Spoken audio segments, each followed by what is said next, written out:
Pemirsa, kali ini kami hadirkan sorotan berkenaan dengan masyarakat menengah di Indonesia yang berbondong-bondong turun kelas. Ya, ada seabrek kebijakan pemerintah yang kian menjepit golongan bukan si kaya tapi juga bukan miskin. Bahkan tidak sedikit dari mereka yang bertahan hidup dari gaji bulan ini ke bulan berikutnya. Apa dampaknya terhadap perekonomian Indonesia? Kita simak liputan Reyda Pulpi dalam segmen Telusur Kasus.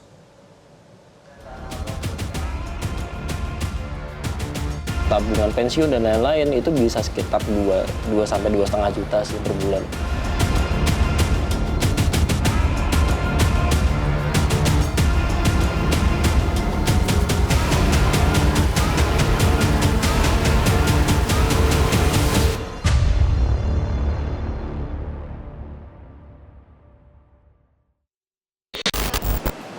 Masyarakat kelas menengah tampaknya semakin tercekik dengan kebijakan yang dibuat oleh pemerintah. Pajak, iuran wajib, hingga pengetatan subsidi tampaknya membuat masyarakat kelas menengah ini semakin terhimpit hingga akhirnya turun kelas. Lalu apa dampak kalau jumlah kelas menengah di Indonesia semakin berkurang setiap tahunnya? Ikuti penelusuran kami.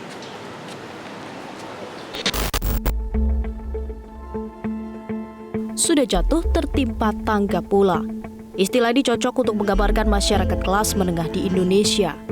Bagaimana tidak, seabrek kebijakan pemerintah seolah dibebankan di pundak lebih dari 47 juta orang yang tak bisa disebut miskin, tapi tidak juga termasuk golongan kaya. Mulai dari iuran tapera, asuransi kendaraan third party liability, pengetatan subsidi BBM, subsidi KRL menggunakan NIK, hingga iuran pensiun ditambah. Jangankan menabung, sebagian besar gaji mereka hanya bisa untuk menyambung hidup hingga gaji bulan depan.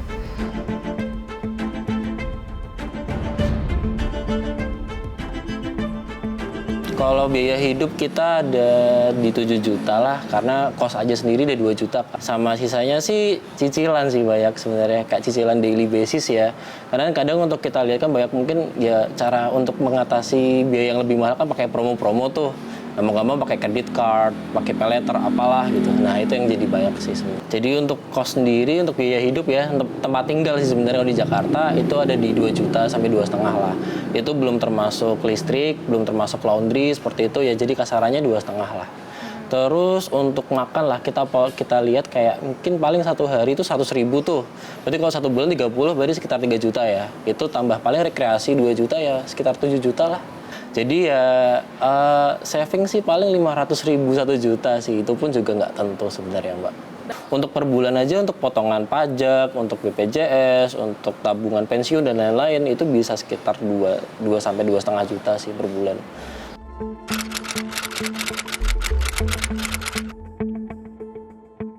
Ya memang sih kan kalau kita lihat kan harga rumah paling nggak di Jakarta 1M ya. 1M pun itu pasti paling dapatnya yang di perumahan yang paling 2 lantai kecil, carportnya cuma 1 misalnya gitu kan.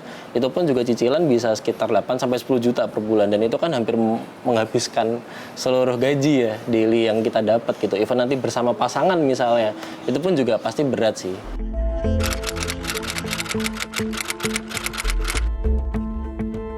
Sebenarnya untuk rencana menikah pun juga belum ada sih untuk sekarang. Karena dengan pendapatan saya sekarang dan posisi harga-harga juga lumayan lah ya.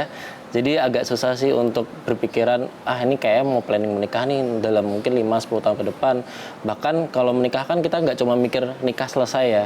Kita juga mikir untuk pendidikan anak, untuk kita kan pasti punya impian pengen punya rumah gitu-gitu kan. Nah itu untuk sekarang sih berat ya, apalagi pendidikan anak. Ya nggak mungkin dong seorang orang tua pengen pendidikan anaknya gitu-gitu aja, pasti pengen yang terbaik kan. Sedangkan untuk sekolah-sekolah yang bagus itu range-nya bisa ratusan juta per tahun tuh berat sih untuk itu. Jadi untuk sekarang sih masih plan untuk fokus di karir dulu aja.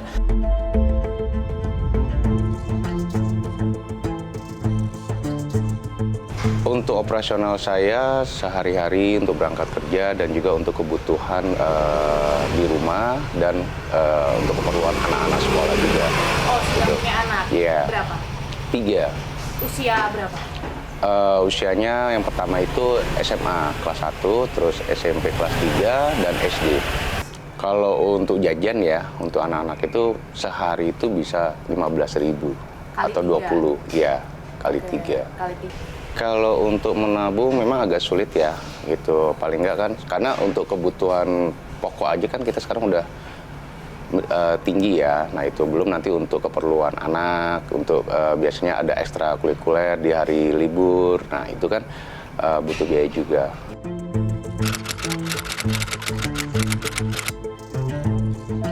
Untuk saat ini aja dari kebutuhan pokok aja itu udah cukup besar ya, apalagi ditambah dengan potongan-potongan di luar dari lainnya itu seperti kayak BPJS, itu pun juga cukup lumayan besar, apalagi nantinya dengan adanya tapera lebih minus untuk penghasilan kita.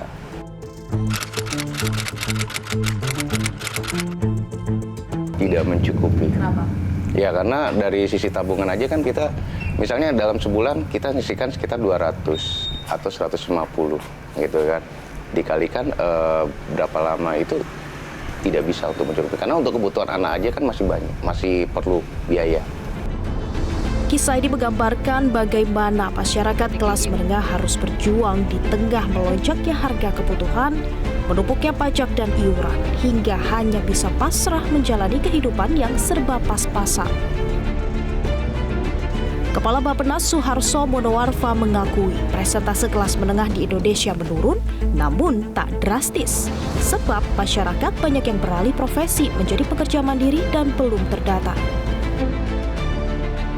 Lalu berapa banyak jumlah masyarakat kelas menengah? Ternyata lebih dari 47 juta orang di Indonesia termasuk dalam golongan masyarakat kelas menengah. Nah, BPS mencatat pada tahun 2019 ini sudah ada 9,48 juta penduduk yang ternyata turun kelas dari kelas menengah menjadi masyarakat rentan miskin, yang mana pada setiap tahunnya angka masyarakat rentan miskin ini juga terus meningkat. Kemudian ada perubahan gaya hidup kalau kita bandingkan dengan 10 tahun yang lalu, pemirsa, 2014 hingga 2024. Kalau 2014 kelas menengah ini mengalokasikan 45,53% pengeluaran untuk makanan dan minuman, sementara 32% untuk perumahan. Kalau sekarang 2024 untuk makanan dan minuman ini ternyata semakin kecil menjadi 41,67, sementara perumahan juga jauh menyusut hanya menjadi 28,52%. Tapi sebaliknya, ternyata ada peningkatan untuk pengeluaran hiburan, keperluan pesta, barang jasa, dan lain-lain yang pada 2024 ini meningkat dibandingkan 10 tahun yang lalu. Nah, yang menjadi pertanyaannya, masyarakat kelas menengah ini menyumbang sebagian besar tingkat konsumsi di Indonesia. Tapi setiap tahunnya angka mereka terus menurun. Lalu apa yang harus dilakukan oleh pemerintah? Amalia Adininggar Widjasanti PLT Kepala BPS mengklaim bahwa penurunan kelas menengah merupakan dampak long COVID.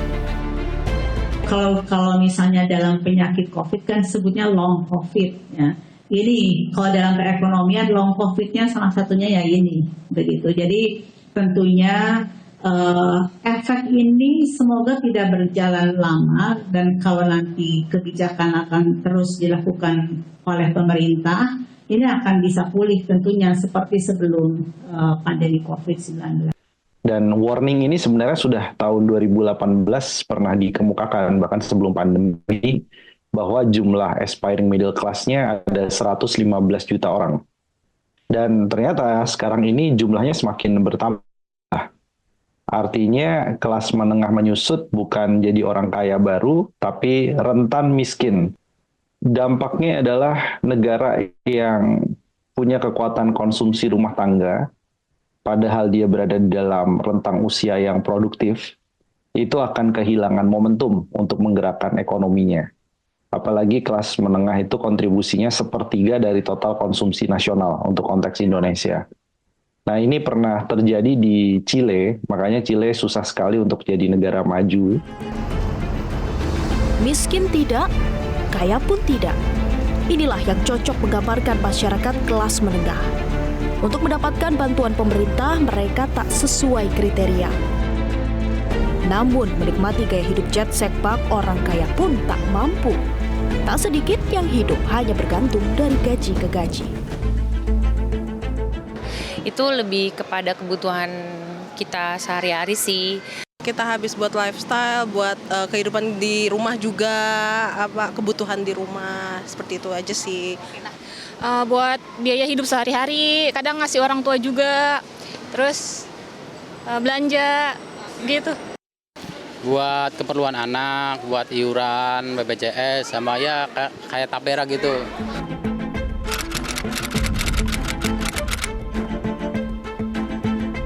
Saya pribadi sebagai pekerja merasa terbebani, Kak.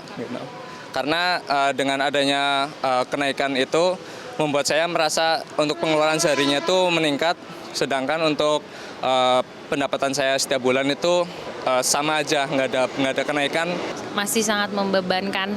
Kenapa? Karena saat ini untuk kemajuan lapangan pekerjaan di Indonesia sendiri belum ada yang sangat signifikan kemajuannya gitu.